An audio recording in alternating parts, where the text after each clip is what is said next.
O vereador Carlos Bolsonaro, filho do ex-presidente Jair Bolsonaro, criticou neste domingo os governadores que, segundo ele, se comportam como ratos e querem herdar o capital político do pai. A declaração foi feita após o lançamento da pré-candidatura do governador Romeu Zema à presidência da República, realizada no sábado em São Paulo. Nós separamos um trecho do que disse Carlos Bolsonaro. Vamos acompanhar aí na tela o que disse aí o vereador aí Carlos Bolsonaro.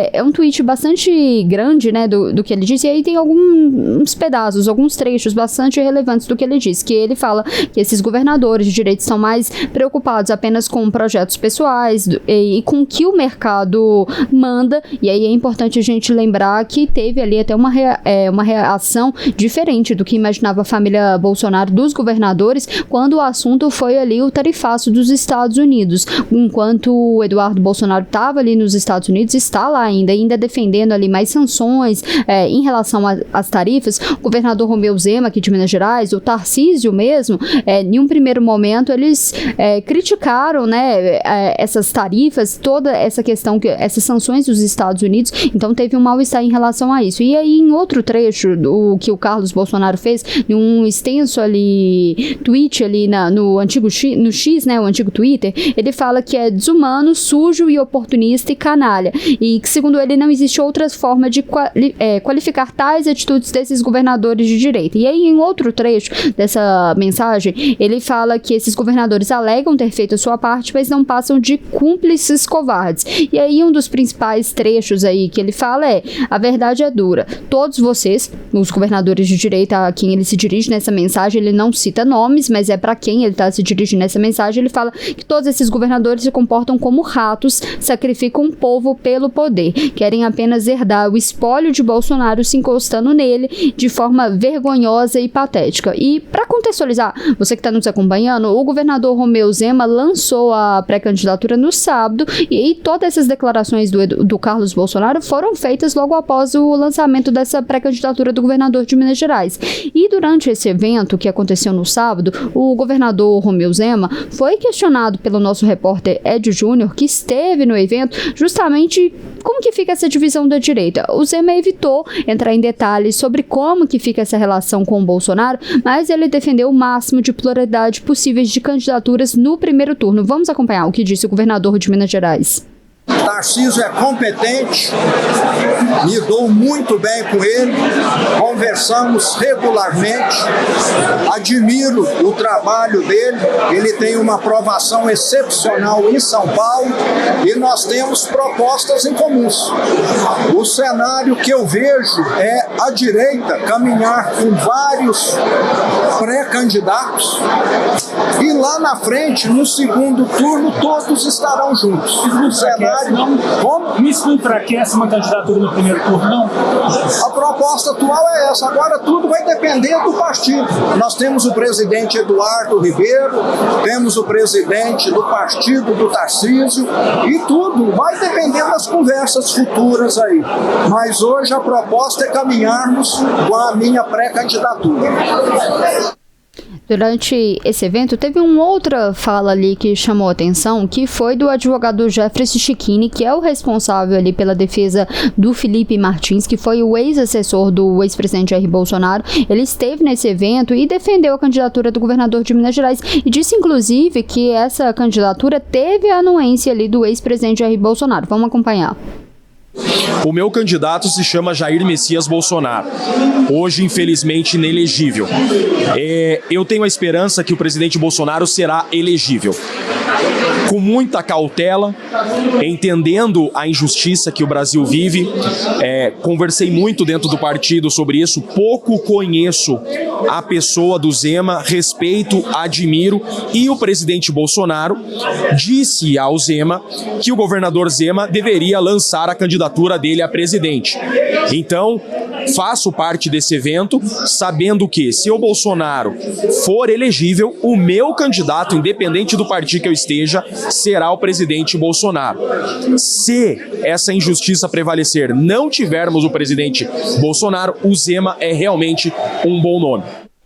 E é importante a gente destacar, o advogado Jeffrey Chiquini até chega, ele começa essa fala falando que o candidato dele é o ex-presidente Jair Bolsonaro, mas tem toda uma especulação que ele pode se candidatar a deputado federal, inclusive pelo Partido Novo, então é por isso que ele estava nesse evento. Mas Lari, queria chamar a atenção e chamar você para nossa conversa, porque não é de hoje que a gente percebe que a família Bolsonaro não aceita nenhuma outra liderança que não seja do núcleo familiar Bolsonaro, né? Qualquer liderança que desponta como uma alternativa ao bolsonarismo, todas essas pessoas que já despontaram com alguma popularidade, que nem é o caso, né, do governador de Minas Gerais, que tem como um dos seus principais desafios se tornar conhecido nacionalmente, mas todos que despontaram ali com alguma popularidade foram atacados, e aqui eu cito exemplos de pessoas que eram até então aliados, como o Dória, o Moro, o Mandetta. Lari, será que a gente vai ter algum consenso da direita e a família Bolsonaro até o ano que vem? Então, Letícia, essa é a pergunta que a gente sempre se faz aqui em Brasília quando a gente vai analisar os cenários para a disputa de 2026, porque é exatamente essa postura que você relatou, que você detalhou aí, que a gente tem observado em relação ao clã Bolsonaro, os filhos ali e aliados mais próximos. Sempre que algum nome, que algum governador de direita, que alguma figura pública, né, se manifesta, declara algo em relação à disputa de 2026, ou se colocando como um possível candidato, ou de repente apoiando, sinalizando algum tipo de apoio a um possível nome que pode disputar a eleição do ano que vem do lado da direita, a reação dos familiares, dos filhos ali principalmente, ela é sempre muito enfática e não foi diferente agora com o lançamento da pré-candidatura à presidência da República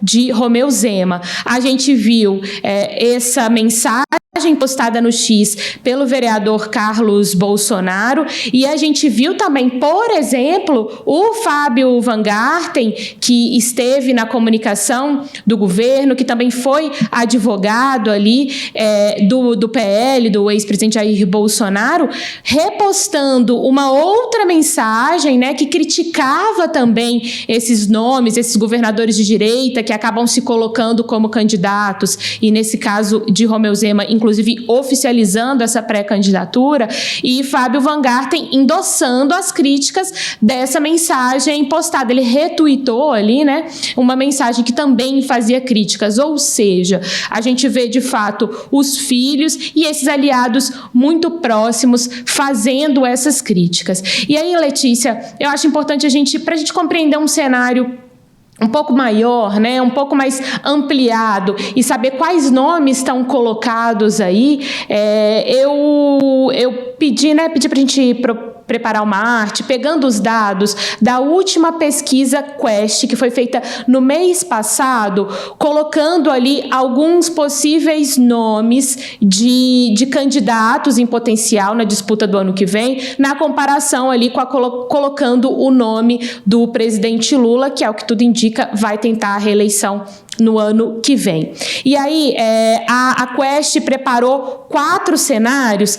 Eu queria primeiro destacar o cenário 1, para você que está nos acompanhando aí pelo YouTube, pode visualizar melhor esses números. Então, portanto, no cenário 1, o que a Quest faz, né? Ainda inclui o nome do ex-presidente Jair Bolsonaro, mas a gente lembra que ele está inelegível, mas ainda assim o nome dele é colocado aí nesse teste. A gente lembra que essa pesquisa Quest ela foi divulgada em 17 de julho, então tem aí, né, um mês. Foram entrevistadas 2.004 pessoas entre os dias 10 e 14 de julho, tendo uma margem de erro de 2 pontos percentuais para mais ou para menos.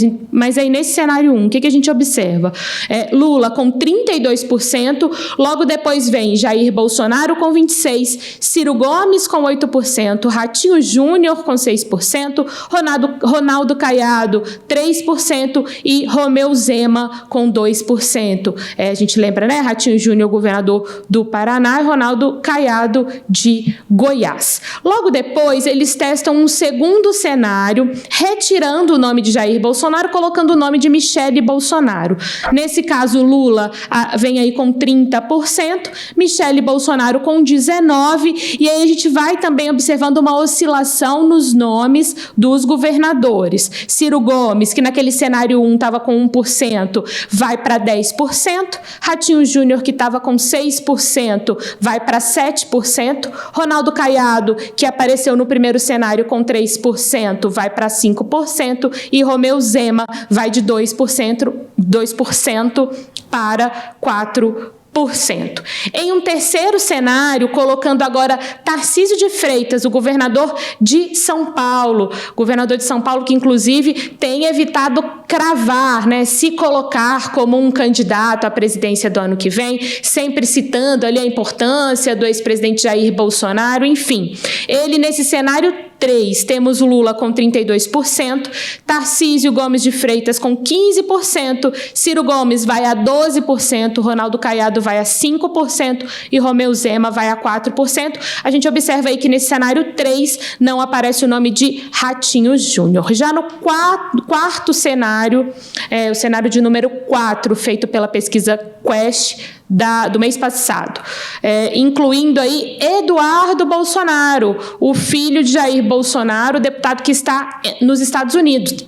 Então, Luiz Inácio Lula da Silva aparecendo com 31%, Eduardo Bolsonaro com 15%, Ciro Gomes com 11%, Ratinho Júnior 7%, Ronaldo Caiado 5% e Romeu Zema com 5%. E por que eu quis trazer esses números, ainda que do mês passado, Letícia, Fred, todo mundo que está nos acompanhando, só para a gente entender quais cenários estão sendo pensados neste momento e quais nomes estão sendo testados neste momento. A gente lembra que são simulações, obviamente, de primeiro turno, né?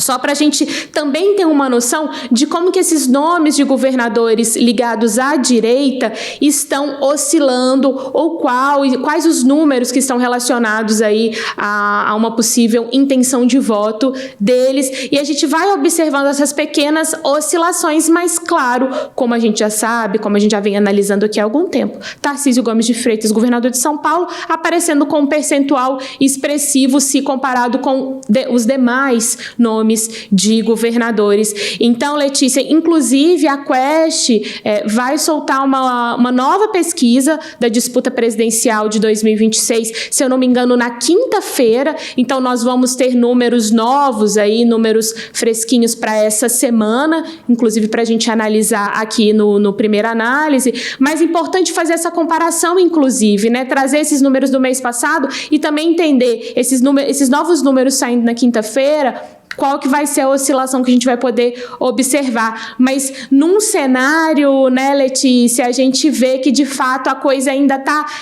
muito embolada ali em termos de percentuais muito parecidos ainda entre os nomes de governadores que estão sendo testados para essa disputa do ano que vem. Vamos ver o que essa pesquisa dessa semana pode trazer de novidade, né, Letícia? A gente é importante sempre a gente lembrar que é sempre testados esses nomes, mas o eleitor mesmo vai se preocupar com essa questão da eleição só no ano que vem, enquanto chegar muito próximo, né? Por enquanto é mais por uma questão dos próprios candidatos, dos partidos mesmo, tentarem se viabilizar. O governador de Minas Gerais tentando lançar essa candidatura mesmo, que é uma tentativa de se tornar mais conhecido. A gente tem visto um esforço, principalmente ali do marqueteiro aqui do governador de Minas Gerais, em polemizar mesmo nas redes sociais, fazer postagens ali muito mais focadas ao eleitor bolsonarista, só que é uma sinuca de dois bicos, porque ao mesmo tempo em que precisam desse eleitor do bolsonarismo, é uma fatia do eleitorado importante, a família Bolsonaro também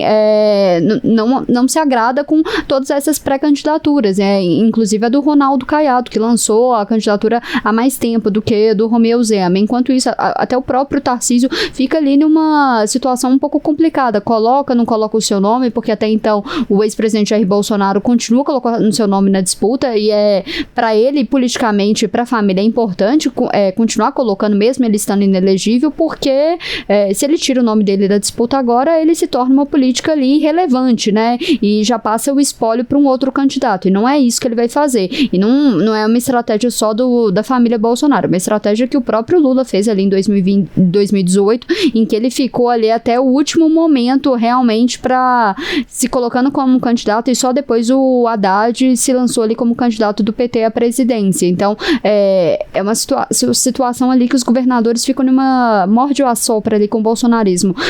Mostram ali adesão, mas ao mesmo tempo também não pode, né, Lara? Ao mesmo tempo abraçar completamente, porque o importante para ele é viabilizar a candidatura. Para eles é até interessante até que o ex-presidente Jair Bolsonaro não continue inelegível, né?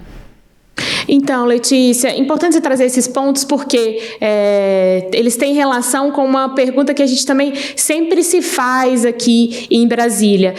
Se a estratégia de continuar, digamos, sem cravar que de fato a direita vai precisar de um outro nome para a disputa de 2026, afinal de contas, Jair Bolsonaro está inelegível, né? Conforme o clã Bolsonaro ali e os aliados mais próximos vão evitando, e se a gente pensar numa disputa para o ano que vem, né? A gente já está aí no segundo semestre de 2025. Se essa estratégia, pensando na direita, né? Se essa estratégia para a direita é a melhor de fato, no que eles vão adiando a definição de um nome, no que eles vão aumentando as críticas, como a gente viu essa postagem de Carlos Bolsonaro logo depois aí desse evento do Romeu Zema. Se essa é de fato a melhor estratégia ou se isso pode confundir o eleitor da direita no ano que vem. Afinal de contas, a gente tem vários nomes colocados, né? E, ok, a gente ainda está em 2025, mas para quem está nesse universo da política, a gente que já cobre eleição há muito tempo, né, Letícia? A gente sabe que as definições, quanto antes são feitas e quanto mais ali a propaganda, as declarações, as manifestações públicas vão ganhando força em torno de um nome, isso tende a ser mais positivo para uma estratégia vitoriosa, seja de qual lado for. Então, a gente sempre se pergunta se essa estratégia desses aliados mais próximos do ex-presidente Jair Bolsonaro e de seus filhos, se essa é a melhor para a direita, no sentido de ir adiando uma definição, ir aumentando a artilharia de críticas contra possíveis nomes, e se isso, na verdade, não pode acabar sendo um ponto negativo, impactando ao contrário, né? Ao invés de agregar, acabar prejudicando essa disputa, prejudicando a estratégia, a tática da direita para 2026, Letícia. Só um ponto interessante, porque no momento em que a família Bolsonaro também ataca, esses governadores também, eles não podem responder, pelo menos no mesmo tom. Eu vou citar aqui o caso do governador de Minas Gerais, ele tem uma questão, ele deve muito ao bolsonarismo. Se ele foi eleito ali no primeiro turno, foi porque, lembrando, né, pra gente relembrar quem tá nos acompanhando, foi porque no primeiro turno o Romeu Zema não era conhecido, estava bem abaixo ali das pesquisas, ele conseguiu ali o eleitor bolsonarista para conseguir se eleger, quando em um debate ali, próximo ali do primeiro turno, quando ele apoiou ali e defendeu o Bolsonaro. Então, assim, tem uma questão ali de gratidão, mas ao mesmo tempo, pessoas próximas, inclusive ao governador mineiro, eles falam, inclusive, que a estratégia é mostrar que existe a direita e existe o bolsonarismo. É para poder, que nem todo mundo que é da direita é bolsonarista. Vamos ver se essa estratégia vai de fato funcionar.